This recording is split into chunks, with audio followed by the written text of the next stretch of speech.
উৎসর কথা শুনে রূপকথা কয়েক পা পিছিয়ে গেলেও কাজ হলো না। উৎস তড়িৎ গতিতে এসে তাকে পাঁজাগোলা করে তুলে নিল। রূপকথা অস্ফুট স্বরে চিৎকার করে উঠলেও পরক্ষণেই নিজের মুখ চেপে ধরল। বাইরে সবাই আছে, কেউ শুনে ফেললে রক্ষে নেই। উৎস তাকে বিছানায় শটানে শুইয়ে দিয়ে নিজেও তার উপর ঝুঁকে এলো। তার চোখ দুটো নেশায় জুবুথুবু হলেও দৃষ্টিতে ছিল এক গভীর আরণ্যক হাতছানি। রূপকথা দুই হাত দিয়ে উৎসর বুক ঠেলে সরিয়ে দেওয়ার চেষ্টা করে বলল, উৎস সাহেব ছাড়ুন, আপনি সুস্থ নেই, প্লিজ ঘুমানোর চেষ্টা করুন। উৎস রূপকথার দুই হাত দিয়ে নিজের এক হাতে কবজি বরাবর চেপে ধরল মাথার ওপর। এরপর তার কানের লতিতে ঠোঁট ছুঁয়ে ফিসফিস করে বলল, আমি অনেক সুস্থ বেবি গার্ল, এতদিন এই সুস্থতাই খুঁজে পাচ্ছিলাম না। তুমি জানো না এই রূপকথাকে দেখার জন্য আমার ভেতরের কতটা খরা চলছিল। রূপকথা শিউরে উঠল। তার গায়ের প্রতিটা লোমকূপ যেন এক অজানা শিহরণে জেগে উঠল। উৎসর ঠোঁট এবার রূপকথার গাল বেয়ে নিচের দিকে নামতে শুরু করেছে। রূপকথা চোখ বন্ধ করে ফেলল। সে জানে এই মানুষটাকে আটকানোর ক্ষমতা আজ তার নেই। উৎস তার নাকের ডগা দিয়ে রূপকথার গলায় ঘষতে ঘষতে বলল, সবুজ রঙে তোমাকে বড্ড মায়াবী লাগছে। আমার ইচ্ছে করছে তোমাকে আজ এই সবুজ বনের মাঝেই হারিয়ে ফেলি। রূপকথা কাঁপা গলায় বলল, আপনি সকালে খুব অনুতপ্ত হবেন উৎস সাহেব, আপনার মনে থাকবে না আপনি কি করেছেন। উৎস এবার তার ঠোঁট থামিয়ে রূপকথার চোখের দিকে স্থিরভাবে তাকালো। নেশাতুর চোখেও এক অদ্ভুত সততা নিয়ে সে বলল, সব মনে থাকবে, তোমার গায়ের পারফিউমের ঘ্রাণ, তোমার এই কাঁপুনি, আর তোমার এই মায়া, কিচ্ছু ভুলবো না আমি। এই কথা বলেই উৎস তার অধরের দখল নিল। এক তীব্র মাদকতার চুম্বনে রূপকথা যেন দিশেহারা হয়ে পড়ল। তার প্রতিবাদী হাত দুটো ধীরে ধীরে শিথিল হয়ে উৎসর শার্টের কলার খামচে ধরল। ঘরের ড্রিম লাইটের আবছা আলোয় দুজনের ছায়া এক হয়ে মিশে গেল বিছানার চাদরে। দীর্ঘক্ষণ পর উৎস ক্লান্ত হয়ে রূপকথার কাঁধের ওপর মুখ গুজে পড়ে রইল। তার ভারী নিঃশ্বাসগুলো রূপকথার ত্বকে আঁচড়ে পড়ছে। রূপকথা অনুভব করল উৎসর শরীরটা ধীরে ধীরে শিথিল হয়ে আসছে। হয়তো নেশার ঘোর তাকে এবার ঘুমের দেশে নিয়ে যাচ্ছে। রূপকথা অতি কষ্টে নিজেকে ছাড়িয়ে নিয়ে উঠে বসল। নিজের আলুথালু পোশাক আর এলোমেলো চুল ঠিক করে সে একবার উৎসর দিকে তাকালো। মানুষটা এখন শান্ত হয়ে ঘুমোচ্ছে, একদম নিষ্পাপ বাচ্চার মতো। রূপকথা আলতো করে উৎসর কপালে হাত রাখলো। গাটা এখনো বেশ গরম। সে ভাবল কাল সকালে মানুষটা যখন তার স্বাভাবিক গাম্ভীর্য নিয়ে সামনে দাঁড়াবে, তখন সে কিভাবে এই রাতের কথাগুলো মনে করাবে তাকে। ভোরের আলো জানলার পর্দা চুইয়ে ঘরে আসতেই রূপকথার ঘুম ভেঙে গেল। সে দেখল উৎস তখনও তাকে জড়িয়ে ধরে আছে, তবে তার হাতগুলো এখন অনেক বেশি সংবেদনশীল। উৎস চোখ খুলতেই দেখল রূপকথা তার দিকে তাকিয়ে মুচকি হাসছে। কাল রাতের অস্পষ্ট স্মৃতিগুলোর মাথায় আসতেই উৎস ছিটকে সরে বসল। কপালে হাত দিয়ে বিড়বিড় করে বলল, মাথাটা ফেটে যাচ্ছে। কাল রাতে কি হয়েছিল? রূপকথা উঠে বসে চুলগুলো খোপা করতে করতে বাঁকা চোখে তাকিয়ে বলল, কাল রাতে তো আপনি অনেক বড় বড় কথা বলছিলেন, শশা দেবেন বলছিলেন, আরো কত কি।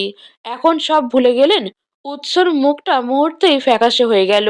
সে তোতলামি করে বলল, আমি আমি কি আজেবাজে কিছু বলেছি, বা কোনো খারাপ ব্যবহার?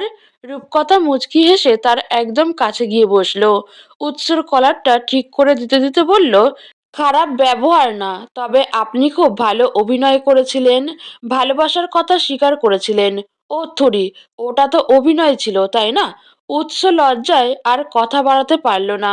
সে তাড়াতাড়ি ওয়াশরুমে ঢোকার জন্য পা বাড়ালো, কিন্তু দরজার কাছে গিয়ে থেমে পেছনে ফিরে দেখল রূপকথা এখনো তার দিকে তাকিয়ে হাসছে।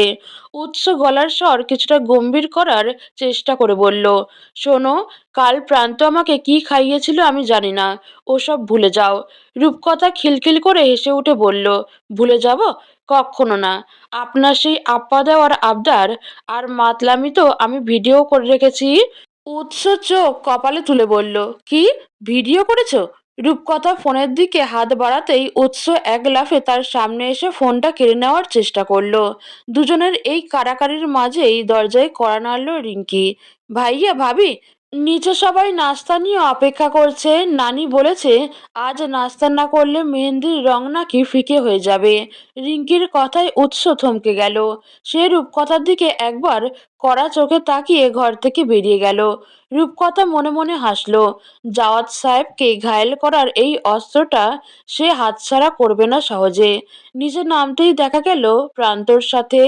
প্রান্ত উৎসকে দেখে চোখ টিপে হাসলো। উৎস আড়ালে প্রান্তর কলার চেপে ধরে বলল, হারামজাদা, কাল কি খাইয়েছিলিস আমায়? আমার মান সম্মান সব শেষ করে দিয়েছিস। প্রান্ত হেসে কুটিপাটি হয়ে বলল, আরে ভাই, আমি তো জাস্ট একটু ডোজ দিয়েছিলাম যাতে আপনার ওই পাথর মনটা গলে। কাজ হয়েছে তো নাকি?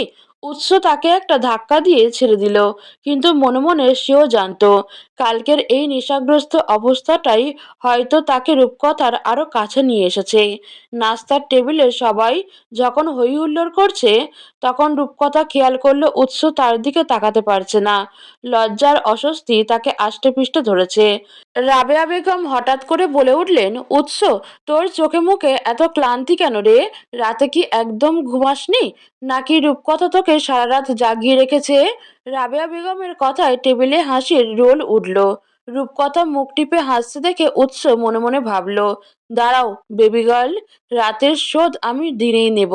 মেহেন্দির অনুষ্ঠানে আজ গান বাজনার ধুম লেগেছে। রূপকথা তার হাতের গাঢ় মেহেন্দি দেখে নিজেই মুগ্ধ। আঙুলের ফাঁকে ছোট করে হস্যু অক্ষরটা লেখা, যা উৎস এখনো খেয়াল করেনি। রূপকথা প্রান্তর কাছে গিয়ে নিচু গলায় বলল, কালকের জন্য ধন্যবাদ প্রান্ত ভাই। আপনার ওই লাল পানির কল্যাণের কাল জাওয়াত সাহেব ধরা দিয়েছেন। প্রান্ত হাত মিলিয়ে বলল, নো প্রবলেম ভাবিজান। ভাইয়াকে লাইনে আনতে আমার আরো অনেক ট্রিক্স জানা আছে। উৎস দূর থেকে দেখছিল রূপকথা আর প্রান্ত কথা বলছে। তার ভেতরে এবার একটা ছোটখাটো ঈর্ষার উদয় হলো। সে গটগট করে রূপকথার কাছে এসে তার হাতটা শক্ত করে ধরল। এখানে কি করছো? ওদিকে চলো, সবাই ডাকছে। রূপকথা উৎসকে রাগাতে বলল, কেন? প্রান্ত ভাইয়ের সাথে কথা বললে কি আপনার নেশা আবার চড়ে যাবে? উৎস কোনো কথা না বলে তাকে টেনে একটু আড়ালে নিয়ে গেল। দেয়ালের সাথে রূপকথাকে চেপে ধরে বলল, অনেক হয়েছে মজা, এবার থামো। নানি আর মা সব টের পেয়ে যাচ্ছে।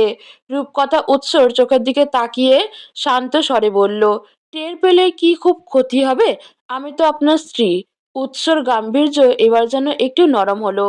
সে রূপকথার হাতের মেহেন্দির দিকে তাকিয়ে হঠাৎ থেমে গেল। আঙুলে ছোট করে লেখা হস্যু দেখে তার মনের মেঘগুলো যেন এক মুহূর্তেই কেটে গেল। সে রূপকথার হাতটা তুলে নিয়ে সেখানে একটা গভীর চুমু খেলো। এবারের চুম্বনের কোনো নেশা ছিল না, ছিল কেবল নিরেট ভালোবাসা। সে রূপকথার কানের কাছে মুখ নিয়ে বলল, কাল রাতের সব মনে আছে আমার। আর যেটা বলেছি সেটা নেশার ঘোরে হলেও মিথ্যা ছিল না। I really love you baby girl.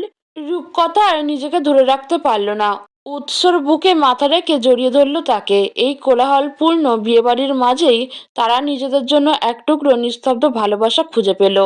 উৎসর সেই নিবিড় স্বীকারোক্তি রূপকথার বুকের ভেতর যেন হাজারটা বসন্তের হাওয়া বইয়ে দিল। বিয়েবাড়ির চারদিকে ঢাকের আওয়াজ, লোকজনের কোলাহল আর আতশবাজির রোশনাই সবকিছু ছাপিয়ে রূপকথার কানে কেবল উৎসর ওই একটি কথা বাজতে লাগলো, আই রিয়েলি লাভ ইউ। রূপকথা নিজেকে সামলে নিয়ে উৎসকে ছেড়ে একটু দূরত্বে দাঁড়িয়ে বলল, জাওয়াত সাহেব, আজ কিন্তু আমাদের মেজ ভাইয়ের বিয়ে। নিজের রোমান্স একটু নিয়ন্ত্রণে রাখুন। উৎস এক বাঁকা হাসি দিয়ে বলল, নিজের বউয়ের সাথে রোমান্স করতেও এখন লাইসেন্স লাগবে নাকি? বিয়ের লগ্ন ঘনিয়ে আসছে, পুরো বাড়ি আলোকসজ্জায় ঝলমল করছে। সদর দরজায় গেট ধরা নিয়ে শুরু হয়েছে তুলকালাম কাণ্ড। প্রান্তর নেতৃত্বে রূপকথা, মিতু, ঋতু আর পিঙ্কি একজোট হয়ে গেট আটকে দাঁড়িয়েছে। বরপক্ষ অর্থাৎ রাফি ভাইয়ের বন্ধুর সাথে চলছে তুমুল দর কষাকষি। উৎস বরপক্ষের দলে থাকলেও তার মন পড়ে আছে গেটের ওই পাশে থাকা সবুজ শাড়ির মেয়েটার দিকে। রূপকথা হাত নেড়ে বলল, 1 টাকাও কম হবে না। 5,000 টাকা না দিলে বর ভেতরে পা রাখতে পারবে না। প্রান্ত পাশ থেকে তাল দিয়ে বলল, ঠিক আছে ভাবি, আজকের বরপক্ষকে একদম ফতুর করে ছাড়বো। বরপক্ষের একজন বলল, আরে ভাই, এত টাকা দিয়ে তো বিয়েই করা যায় না। তার চেয়ে চল আমরা ফিরে যাই। হাসাহাসির মাঝেই উৎস পকেট থেকে মানিব্যাগ বের করে একতারা নোট রূপকথার দিকে বাড়িয়ে দিল। রূপকথা অবাক হয়ে তাকাতেই উৎস চোখের ইশারায় বলল, টাকা নাও আর রাস্তা ছাড়ো। আমার বড্ড গরম লাগছে এখানে। রূপকথা টাকাগুলো হাতে নিয়ে মুচকি হেসে পথ ছেড়ে দিল। রাফি ভাইয়া মুচকি হেসে ভেতরে ঢুকলেন। বিয়ের আসর বসেছে বিশাল প্যান্ডেলে। চারিদিকে রজনীগন্ধা আর গোলাপের সুবাস। রূপকথা ব্যস্ত হয়ে এদিক ওদিক ছুটছে মেহমানদের তদারকি করতে। উৎস এক কোণে দাঁড়িয়ে আর চোখে রূপকথাকে দেখছে। হঠাৎ সে লক্ষ্য করলো দূর থেকে একটা ছেলে রূপকথার দিকে খুবই উৎসুক দৃষ্টিতে তাকিয়ে আছে। ছেলেটা আর কেউ নয়, উৎসর এক দূর সম্পর্কের কাজিন অর্ণব। অর্ণব যে একটু বেশি চঞ্চল আর মেঘেশা তা উৎস আগে থেকেই জানতো। অর্ণব রূপকথার কাছে গিয়ে কিছু একটা বলছে আর রূপকথা হেসে সে উত্তর দিচ্ছে। দৃশ্যটা দেখে উৎসর চোয়াল শক্ত হয়ে এলো। সে গটগট করে তাদের দিকে এগিয়ে গেল। অর্ণব বলছিল, রূপকথা, তুমি যে এত সুন্দর করে শাড়ি পরতে পারো আগে জানলে তো জাওয়াদ ভাইয়ের আগেই আমি লাইন মারতাম। রূপকথা হাসতে হাসতে বলল, আরে অর্ণব ভাই, আপনিও না। উৎস পেছনে গিয়ে অর্ণবের কাঁধে হাত রাখলো। বরফ শীতল কণ্ঠে বলল, লাইন মারার ইচ্ছা কি এখনো আছে অর্ণব? থাকলে বলতে পারিস, আমি ব্যবস্থা করে দেব। উৎসকে দেখে অর্ণব ঢোক গিলে বলল, আরে জাওয়াদ ভাই, আমি তো জাস্ট মজা করছিলাম। আপনার আমানতে কি আর কেউ হাত দিতে সাহস পায়? উৎস গম্ভীরভাবে বলল, সাহস না করাই ভালো।